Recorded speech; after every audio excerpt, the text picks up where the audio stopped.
Hi, and welcome to the first official webcast of the Food Stamp Diaries. So, we're not starting this project until April 11th, but we figured that we'd do a little preliminary webcast in advance just to let you guys know exactly what it is we're going to be doing. Because we've posted a few times, but we figured that since we're going to be doing most of this by webcast, it'd be easier, if you could just see us and hear us out. So, what the Food Stamp Diaries project is, in case you are new to this idea.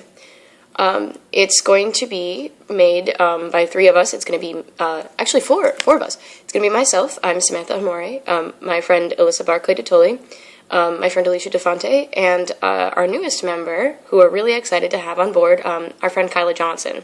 We're all seniors at North Kingstown High School, second semester seniors, and we are embarking on this project for a month. We're living on the average food stamp diet, which you'll hear us use terms interchangeably. Food stamps is the same thing as the Supplemental Nutrition Assistance Program, which is the government acronym for it. A lot of people just call it SNAP. Food stamp, SNAP, they're all the same thing. We're going to be living on the average budget that would be allotted to the average adult by the government. And that rounds out to, after a bunch of careful research and fact-checking and everything, our final number was $133.85. To put things in perspective, that's not a lot of money. I think the average, let me check my data here, the average family per week spends $173 on food. So when you consider that that's per week, and then the average adult is getting $133 per month, that's insane. That's nowhere near a sufficient amount of money. But what we're going to do is we're going to live, each of us gets $133.85 starting on April 11th, and we're going to try and make that stretch into May. When you do the math out, just to put that further in perspective, if you do $133.85 divided by 31 days, because that's how many days we're doing, it rounds out to about $4.32 per day. We're rounding up to the 10th. And if you do it by week, it rounds out to about $33.05 per week. So, it's not a lot of money. We're going to, starting on April 10th, we're going to go into the supermarkets and we're going to analyze our average diet, like how much that actually is. If we can, we're going to go through our parents' grocery receipts if they let us, and just see what we actually spend on a regular basis, because the three of us are fortunate enough that we've never had to live on food stamps. We've never had to have that sort of, we've never had to depend on anything like that. And we want to see exactly how grossly, magnified our diets actually are. And it's going to be interesting, too, because we have noticed, most of us have watched the film A Place at the Table, which was directed by Christy Jacobson and Laurie Silverbush. And that film really talks a lot about the obesity epidemic as well as the food stamp crisis and how the two of them tie in together. And what we've realized is that hunger, believe it or not, is actually really closely linked to obesity. And the problem that a lot of people have in understanding that is they think, well, if you're hungry, you're skinny, you're malnourished, they think of like the absurdly poor provinces in Africa, Somalia and things like that. They don't understand that you can be obese and still technically be hungry. And by the way, hungry is a term that's used. It is politically correct. It's kind of strange, but anyway, it doesn't mean like, oh, my stomach's growling. It means I don't have food. The reason that is because the way that the government subsidizes things is completely skewed, and we've learned that through our research. The things that are subsidized and are cheapest are the things that are the worst for you. The government likes to subsidize things that are really high in starch, high in, like the white bread products, really high in sugar, because they're cheap and they're really easy to make in bulk. And so when those things are manufactured in bulk, they're subsidized by the government and they're really cheap.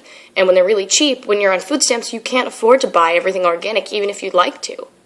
And that's why you'll see, unfortunately, a lot of people in low-income areas have really high obesity rates, which is something that we're going to track. We're going to try... Alyssa came up with a really great idea. We're going to see if we can get ourselves into physicians at least once or twice during the project and just see, how we compare to our average health, see if it's better, see if it's worse. I'm assuming it's probably going to be worse because this diet is not designed to make people healthy. But anyway, and so just the parameters of what we're going to be doing. We're going to be living on this budget. we're not going to deviate from this at all. We're going to pretend we're going to be living in our houses still and everything else, and we're going to be around our family, which is going to, be eating normally. But we're not going to accept food from anybody else that would just say, hey, here, have some food.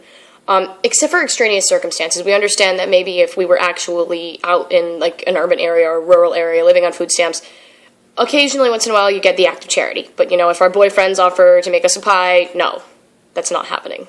Sorry, boyfriends.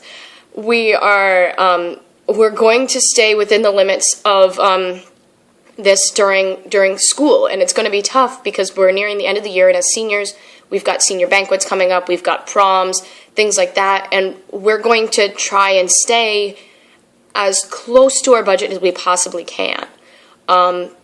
We're essentially going to be living an entirely, different life than we normally would. If not daily, we're going to be doing every other day or so. Each of us is going to check in with the webcast and upload it either to this page or to our blog. And we're going to update you guys on how we feel, what things have been like, what people have said, interesting things like that. And eventually, we hope to get a bunch of interviews and, some more research and compile this into a film.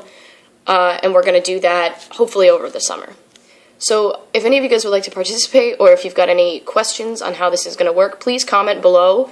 Let us know what you think. Shoot us. Our Facebook page is, if you just go to Facebook and search Food Stamp Diaries. Our blog is www.foodstampdiaries.wordpress.com. And hopefully you guys can, find us, get behind this project. We really think it's something that people need to be aware of. And we also hope, we live in North Kingstown, Rhode Island, as we said earlier. We really hope to be able to find ways to really demonstrate that this affects our community too. We live in a pretty affluent town, but it doesn't mean that there aren't people in the town who are going to have to be doing, every day for years of their life what we're doing for a month. And we don't think anybody should have to go through that. And we don't think that, we firmly believe that everybody deserves the opportunity to be healthy, nourished, and really they shouldn't be bound by a system in the government that's completely flawed.